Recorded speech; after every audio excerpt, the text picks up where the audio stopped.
Yan, nagtatanim yung uncle ko ng palay. Uncle, kaway-kaway.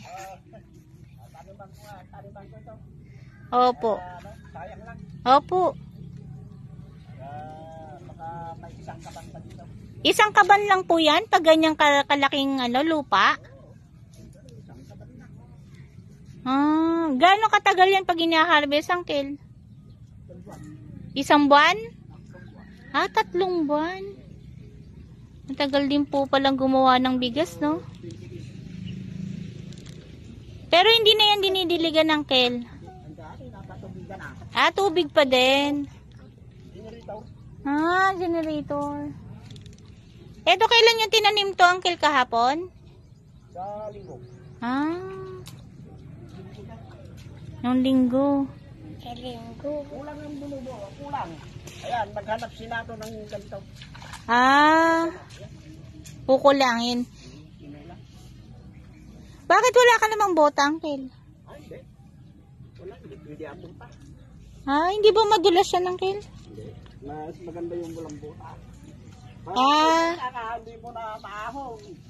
Ganun po. Mas maganda pag paa. Wala namang ano dito. Wala namang tinig. Walang tinig. 3 months, pwede na po yung Lahat to, uncle, lupa mo, uncle? Lahat po yan lupa nyo? Hindi. Sa Amerika. Mula doon? Oo. Doon sa tabi ng kalsada. Tanim ng kalsada, mula doon po? Doon po? Iba-iba may-ari. Iba-iba? May-ari dyan, iba-irin ito. Pero lahat yan nasa Amerika. Ito, nasa Amerika, yung may-ari. And then, nasa Canada. Magkakapatid po ba may-ari niyan, uncle? Hindi. Doon naman sa Mangga, nasa Lundong. Puro amin, imported. Imported lahat. Tayo lang ang local. Walang local. Ito po yung pagpatanim mo. Yung problema ko, yung may-ari dito. Yung nasa Amerika, wala. Hindi na dumadalaw. Wala yung tubig. Wala na, hindi na nagpaparamdam sa akin. Wala na. Kaganyan yung sinusundot-sundot na lang uncle ng ganyan.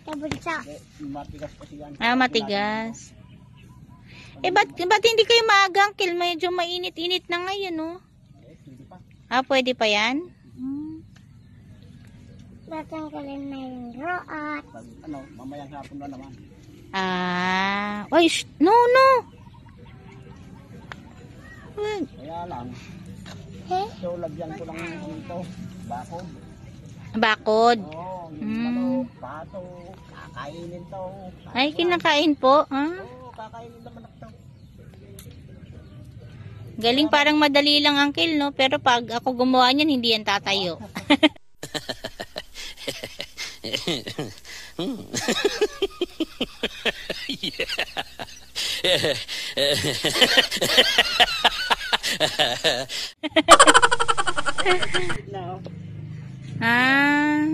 May ikot yung pisngi. Kaya lang, yung problema ko yung manok, lilipad. Lumilipad? Kaya pala, yun pala yung binabantayan, ano? Bantayan talaga. Yung pato naman, nakaw, pag yung pato dumaan, wala na. Matutumba din, uncle? Pag natakat yung pataw, malaki yung pataw. Ganun pala siya.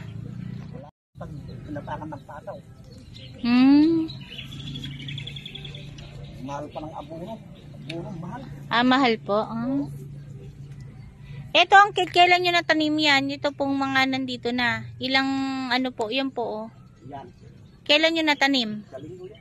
Yung linggo? Nung linggo lang natanim? Ito na lang naman ni uncle. Konti na lang. Ito na lang. 7.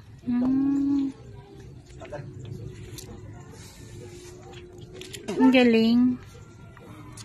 Yan, kaya ang mga kanin natin wag aksiyahin. Sobrang hirap po magtanim. Tapos 3 months. Sa isang square na ganito, uncle, ilan lang mabubuong bigas? Pag maganda ito, ani rin ng 5 kaban ito. Anim, 5 kaban. lamang kaman. Opo, Pangit. Mga ilan lang ganon. Paano nalalaman na ano, Uncle, na pangit or hindi? Makikita mo yung bunga. Bunga. Yung bunga. Pero ito, Uncle, hindi mo alam kung anong lahi niyan. Kung lagkitan, yung mga ganon. Ito, pag kinain mo malambot. Joy. Isa nga yung sa prito ito, aplikasyon talaga. Hmm. Malambot. Takir. Kainin. Malambot kainin yan. Pero walang pangalan yan, Uncle, kung Jasmine, ganon. Ano po? 7-7 772, ito. hindi ba yan yung dinurado, Uncle? Iba yung durado. Iba. Tita Bunsa. 772 tong tawag. Ito. Iba naman yung long pin. Long pin. Ibig sabihin malaki yung bunga. Yung long pin, iba rin yun.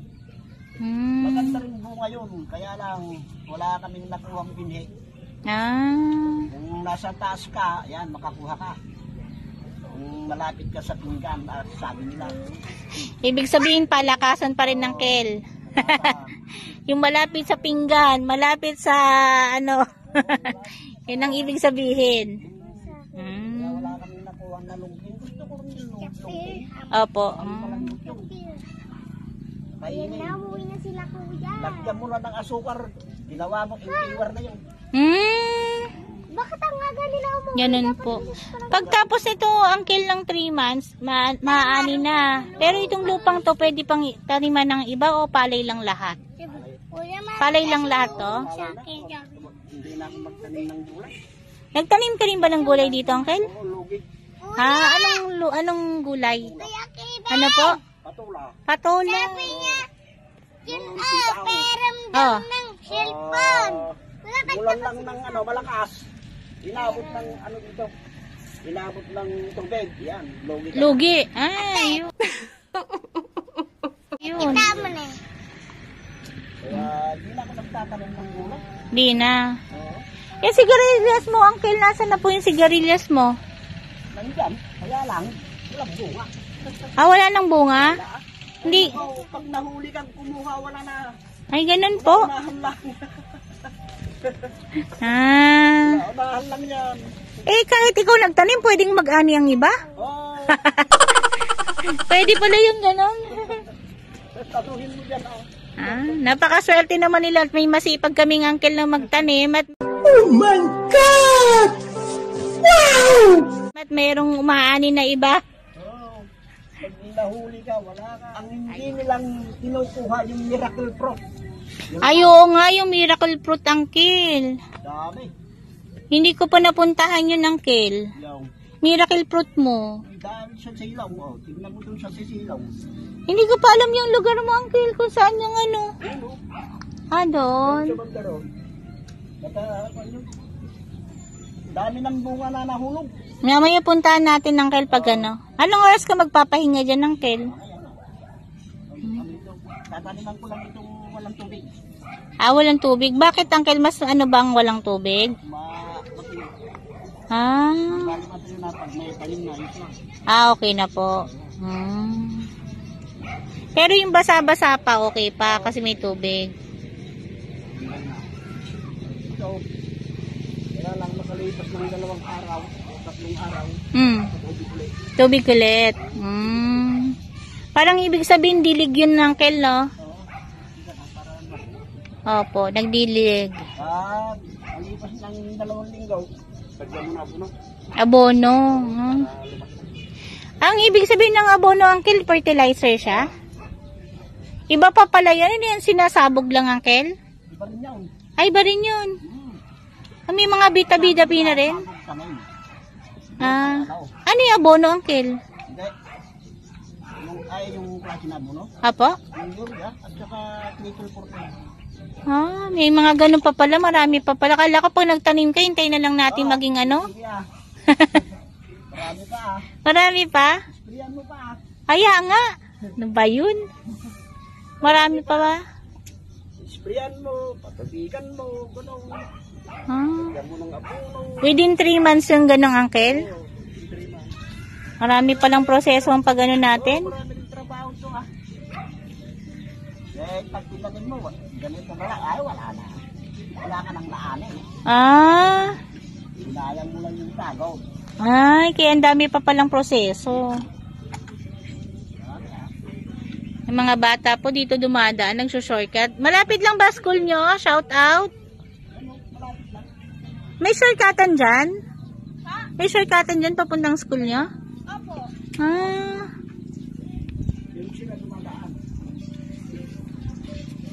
Malapit lang daw sa school. Parang malayo naman sa Amianan ng Len. Malayo, di ba? Yan, tanghali na, lunch na. Half day. Parang wala pang... Ang bilis niya, Uncle, oh. Tumatayo agad, ah. Sinubukan ko dati magganyan, Uncle, ano, ayaw talagang tumayo, eh. May technique yan. May technique, Hindi pala basta-basta lang. Pero pag tinitingnan ko kayo, parang ang bilis-bilis. Parang pag tinusok, ganun tayo agad. May technique pala. Pero parang ang galing naman, Uncle, parang pantay-pantay yung pagkakagawa nyo. Parang may guhit ba yan? Ano rin yan ah? May linya din. Ilang centimeter yan. Saan ka pupunta, Uncle, ngayon? Pwede rin ganito, kaya lang sayang lang. Kasi ano din, Tayo na, tingnan natin yung miracle fruit. miracle fruit. Hininto mo pa naman, Uncle. Ha? Hindi, okay ka lang din. Oo, ayos lang. Punta tayo sa may miracle fruit. Dami lang.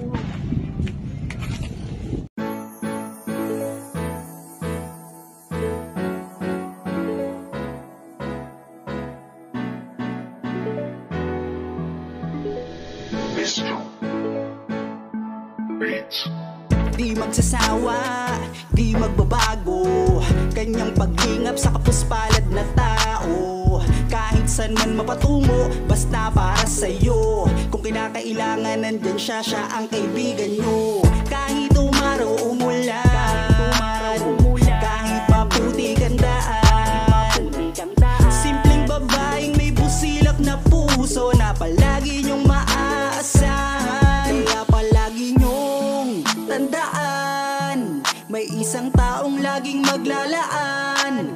Laura M. Birakit Official. Walang ibang hangad kundi tayo ay mapasaya. Lagi siyang maghahatid ng ligaya, magbibigay sa inyo ng pag-asa. Hindi magsasawang sa kapwa'y tumulong, palagi nyo siyang makakasama. Hindi mapapagod para sa inyo, siya ang kaibigan nyo. Laura M. Birakit Official, taos pusong tutulong para sa inyo. Kanyang mga pagtulong, walang hinihinging kapalit, masaya na siya pag kayo ay nakangiti. Sa kanyang mga tulong at mga binigay, mga taong nawala ng pag-asa, inabot mo ang kamay. Kaya wag kang mawawala ng pag-asa, meron kang masasandalan. Siya ang mabuti nyo na kaibigan. Laura M. Birakit Official, hatid niya ay saya sa ating puso, hinding-hindi siya magbabago. Lagi siyang maghahatid ng ligaya, magbibigay sa inyo ng pag-asa. Hindi magsasawang sa kapwa'y tumulong, palagi nyo siyang makakasama. Hindi mapapagod para sa inyo, siya ang kaibigan nyo. Laura M. Birakit Official, taos pusong tutulong para sa inyo. Lagi siyang maghahatid ng ligaya, magbibigay sa inyo ng pag-asa. Hindi magsasawang sa kapwa'y tumulong, palagi nyo siyang makakasama. Hindi mapapagod para sa inyo. Siya ang kaibigan nyo. Laura M. Birakit Official, taos pusong tutulong para sa inyo.